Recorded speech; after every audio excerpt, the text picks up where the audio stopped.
श्री नंद किशोर दास गोस्वामी, श्रृंगारवट, वृंदावन।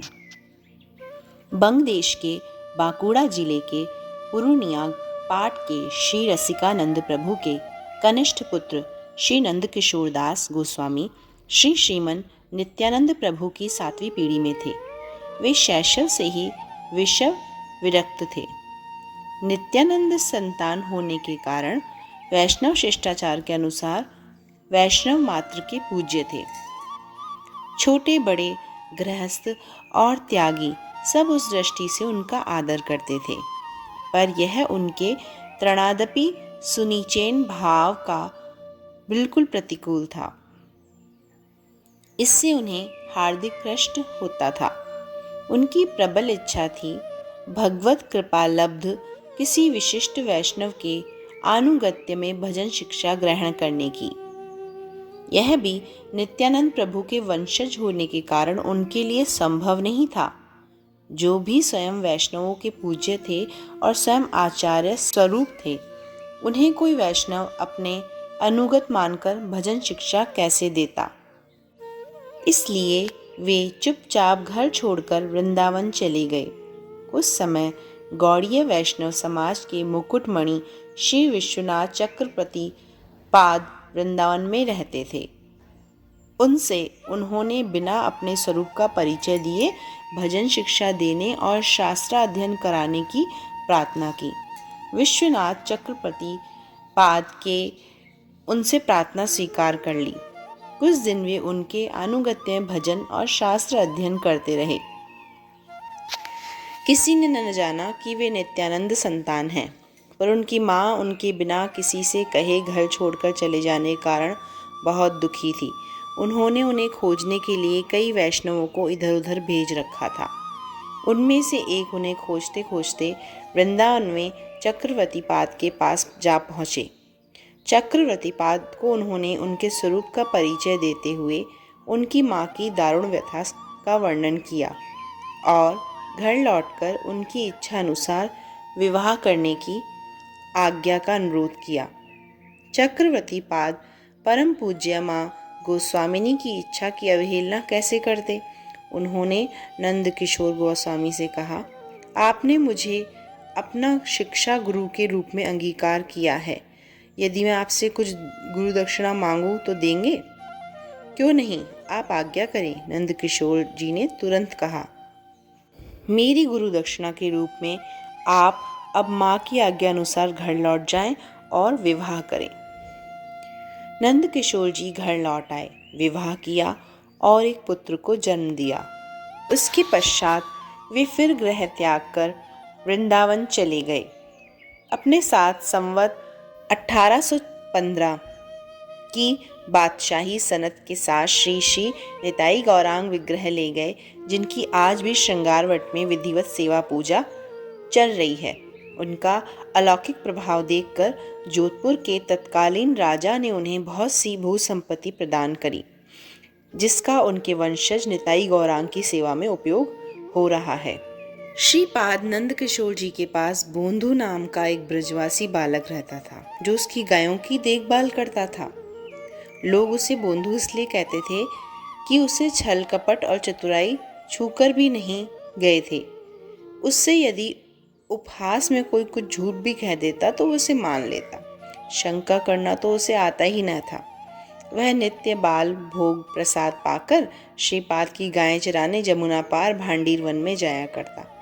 उससे किसी ने कहा था कि भांडीर वन में नंदलाल ग्वाल बाल सहित गायें चराने जाते हैं। वह यह सोचकर खुश हो जाता कि किसी दिन उनसे भेंट होगी, तब वह उनसे मित्रता कर लेगा और उनके साथ खेला कूदा करेगा। भोले भाले बोंधु के हृदय की भाव तरंग उमड़ घुमड़ कर जा टकराई भक्त वत्सल भगवान के मन मंदिर से। उनमें भी एक अपूर्व आलोड़न की सृष्टि हुई और जाग पड़ी एक नई वासना, बोंधु के साथ मित्रता कर खेल कूद का आनंद लेने की। तो हो गई एक दिन भेंट दोनों में। भेंट को मित्रता बदलते देर न लगी। बोंधु नित्य कुछ खाने पीने की सामग्री अपने साथ ले आता। नंदलाल और उनके साथी ग्वाल बाल उनके साथ खेलते, खाते, पीते, नाचते, कूदते। कई बार श्रीपाद ने देखा भोंदू को सामान सिर पर ढोकर ले जाते। एक दिन उन्होंने भोंदू से पूछा, भोंदू यह क्या ले जा रहा है? जे दाल बाटी के ताई हैं श्रीपाद। दाल बाटी किसके लिए? नंदलाल और बिन के साथी ग्वाल बालन के लिए। हम सब मिलके रोज दाल बाटी बनामे हैं। नंदलाल? कौन से नंदलाल रे? बेई बंसीवारे जो बांडीर वन में गैया चरामे हैं।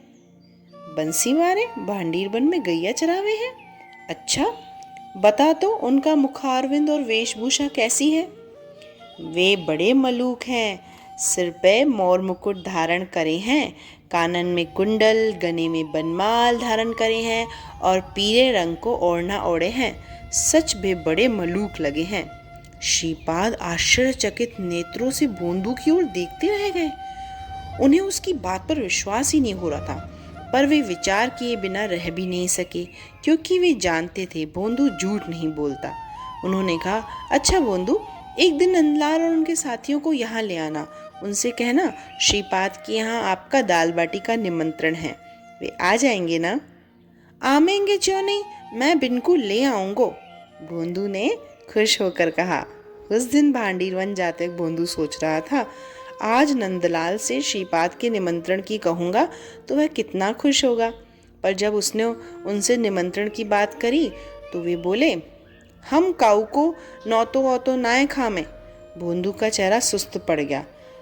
उसने कहा, नाए नंदलाल, तो को चलनो पड़ेगो। मैंने श्रीपाद से कह दी है, मैं तोए ले जाऊंगो।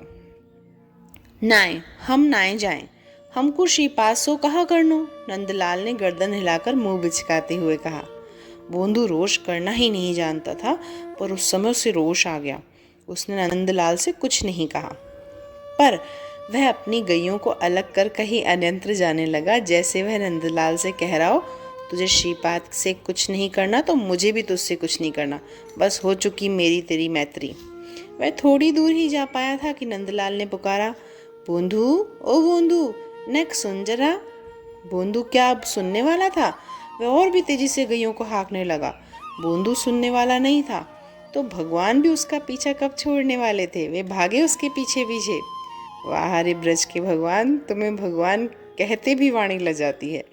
भगवान जो अनंत कोटि ब्रह्मांड की सृष्टि, स्थिति और प्रलय करता है, ब्रह्मा, विष्णु और महेश जिनके अंश के भी अंश हैं, वे क्या किसी व्यक्ति के पीछे ऐसे भागते हैं जैसे उनकी उससे कोई अपनी ही गरज अटकी हो, जैसे उसके रूठ जाने से उनका त्रिलोकी का साम्राज्य छिनने वाला हो। पर वे जिसके पीछे भागे वह भागकर कहाँ जाए। नंदलाल जा खड़े हुए भोंदू का रास्ता रोककर उसके सामने और बोले, सुने नाए। उनका स्वर ऊंचा था, पर उसमें विनय का भाव था। भोंदू ने उनके नेत्रों की ओर देखा तो वे सजल थे। उसने कहा, कहाँ कहूँ? मैं कहूँ मैं श्रीपाद को निमंत्रण अस्वीकार नाए करूँ। मैं तो कहूँ मैं श्रृंगारवट नाए जाऊँगो। तू तो भौरो है, जाने नाए श्रृंगारवट राधा रानी को ठौर है। हुआ दाऊ दादा कैसे जाओगो? मेरे सखा कैसे जाएंगे? श्रीपाद को हाई आवनी होएगो अपने माथे पे सामग्री लेके। वे अपने हाथ से दाल बाटी बनावेंगे तो हम पावेंगे। भोंदू प्रसन्न हो गया। उसने उसी प्रसन्न मुद्रा में श्रीपाद से जाकर सब कुछ निवेदन किया। श्रीपाद दूसरे दिन प्रचुर सामग्री अपने मस्तक पर वहन कर बांडीरवन ले गए। वे श्याम कृष्ण और ग्वाल बालों के साथ उनका क्रीड़ा विनोद देखकर कृतार्थ हुए। थोड़ी देर में सब कुछ अंतर्निहित हो गया। तब वे मूर्छित हो भूमि पर गिर पड़े। उन्हें होश आया। उस समय उन्हें आदेश हुआ, अधीर न हो, घर जा और मेरी लीला स्थितियों का वर्णन करो। इस आदेश का पालन कर श्रीपाद ने श्री वृंदावन लीलामृत और श्री श्री रस कलिका नाम के 2 ग्रंथों का प्रणयन किया। जय जय श्री राधे। तो भक्तों, ये सुंदर चरित्र मैं आपके साथ साथ ही पढ़ भी रही हूँ और रिकॉर्ड भी कर रही हूँ, और इसमें मेरा भी गला भर आया है। कितना सौभाग्य है उस बोंधू का जो कितना भोला है। सच में प्रभु को भोले व्यक्ति ही